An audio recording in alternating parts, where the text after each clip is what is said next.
But like this, Tinubu no dey disappoint. I don't know whether this APC go already get shame.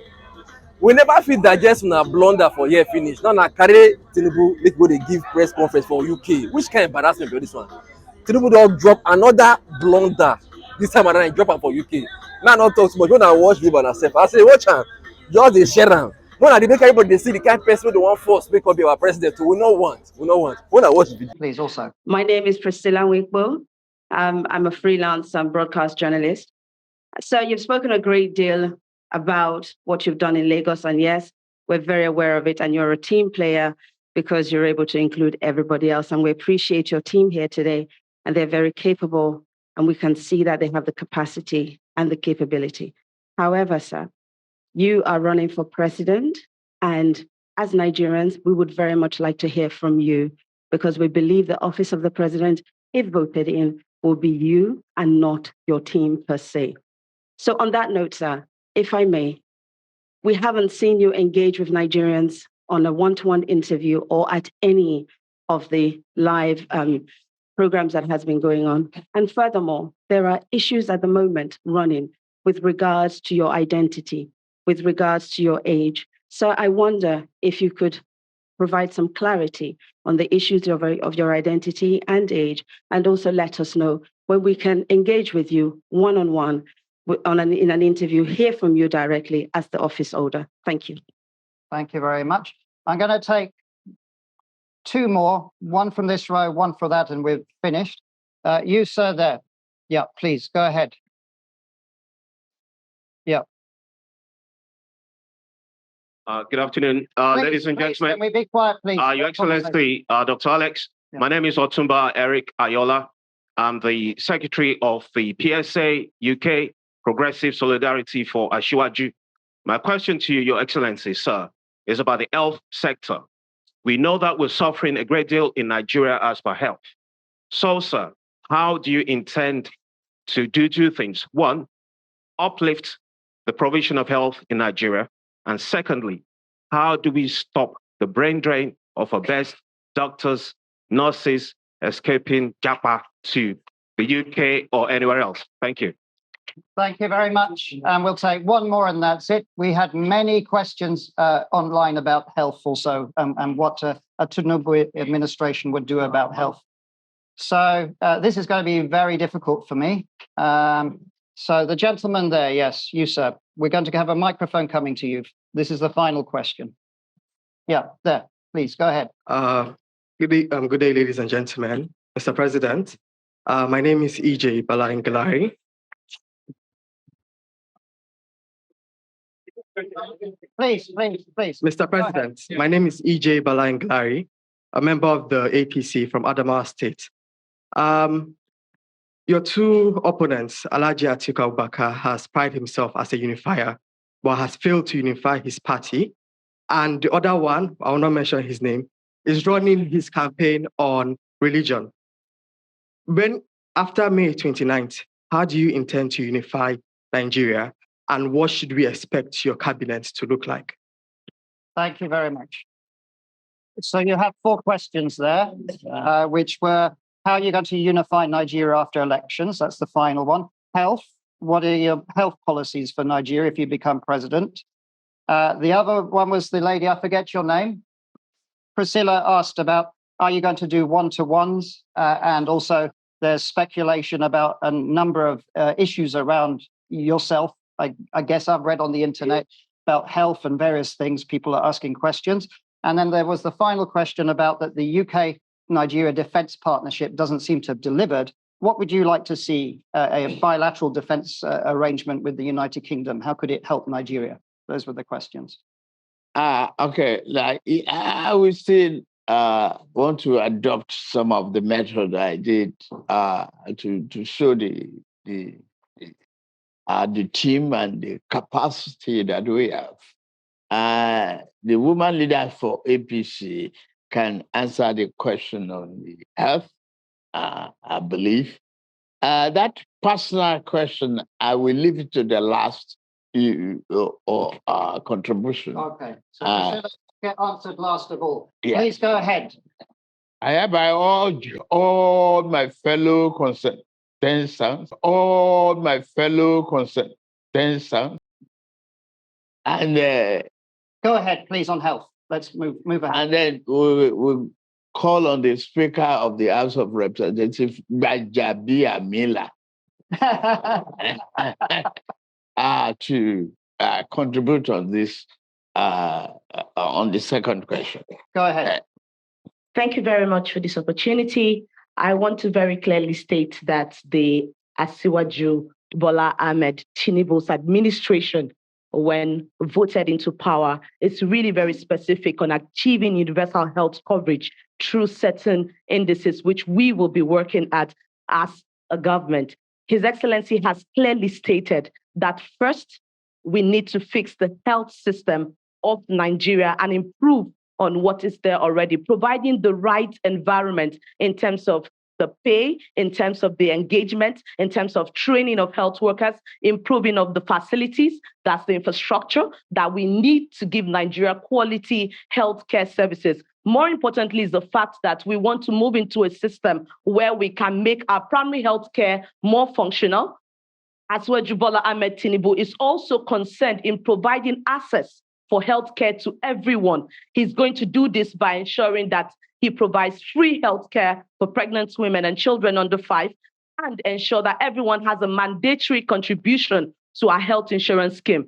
Beyond this, Nigeria has been more dependent on importing drugs from outside the country, vaccines from outside the country. He is going to also go into health manufacturing, where we'll produce the essential medicines that Nigerians can consume. But most importantly is the fact that he would look into the issue of brain drain and turn it around to become brain gain for Nigeria. All of us seated here, we have many doctors, many experts outside Nigeria, and that's why he's here today in the diaspora to interact with you. He would attract all of this brain down into specialist hospitals that will be built across the geopolitical zones in Nigeria. That's way we can give quality healthcare to Nigerians and equally prepare for the next pandemic if it ever happens. Thank you very much. Thank you very much.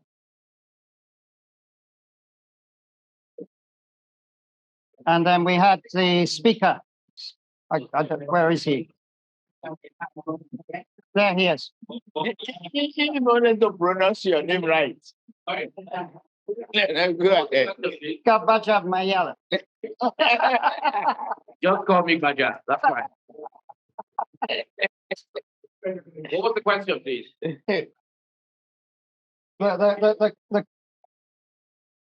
The defense pact. Oh, the defense pact in Nigeria. Yeah. Well, let me very quickly say this. Defense pacts are many. There's bilateral and there's multilateral. And it's not just the UK that has signed a defense pact to with Nigeria. I'm not sure what indices or the measurements that were used to say it has proven nothing. If that defense pact was signed in 2018, we're now in 2022.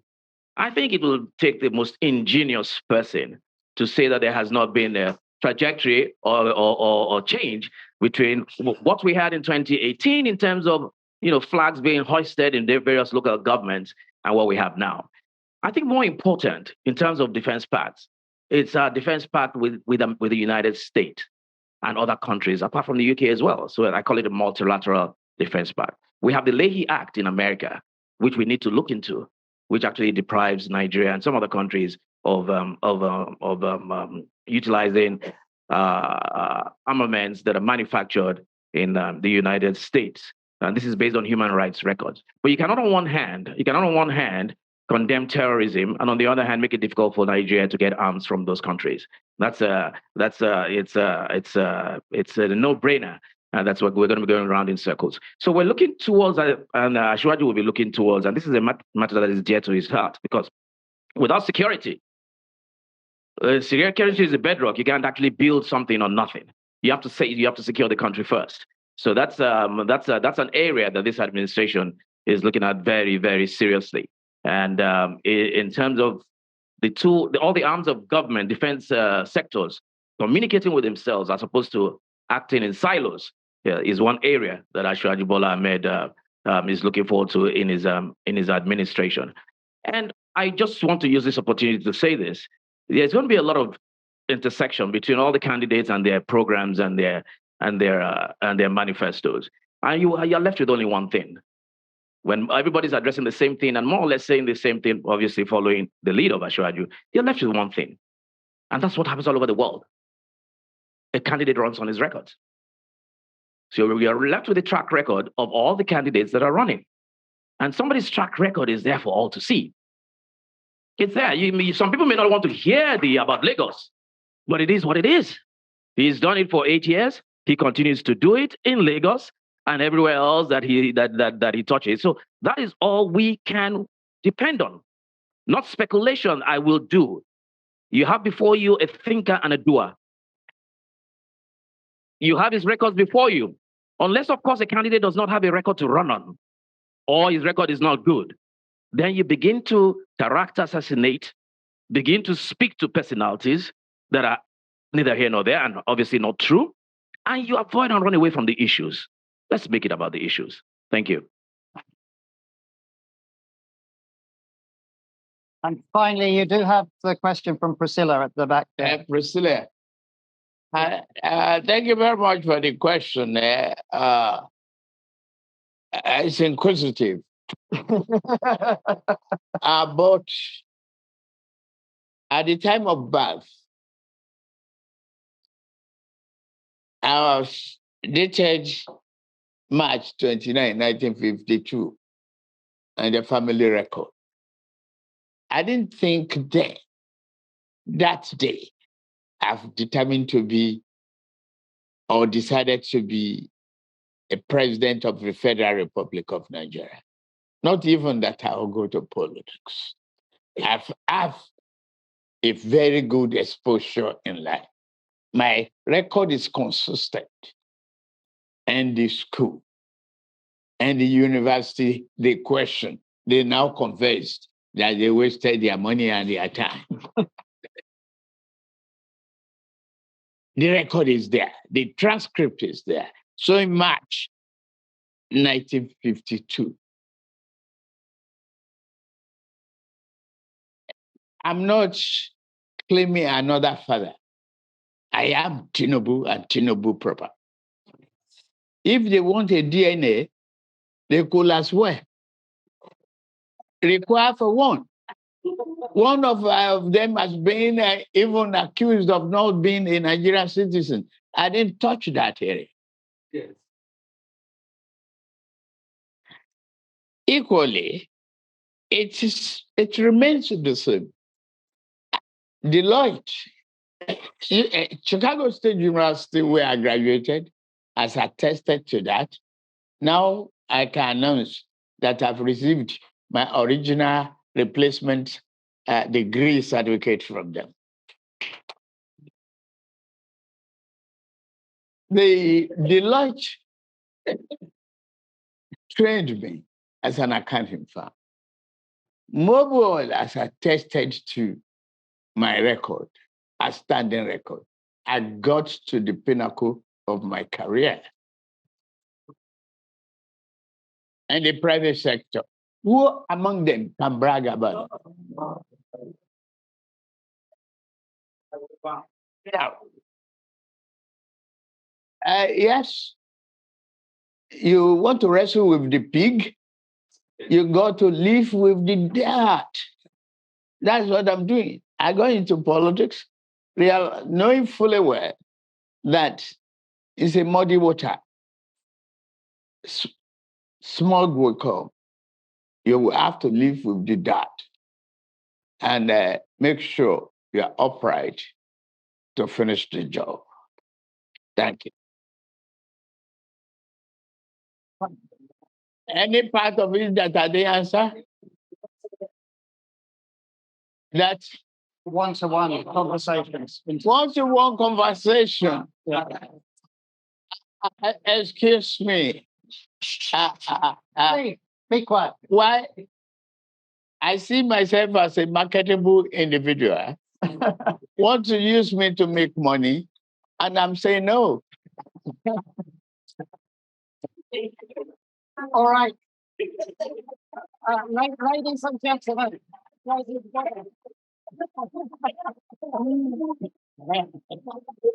Thank you. Can we show the customary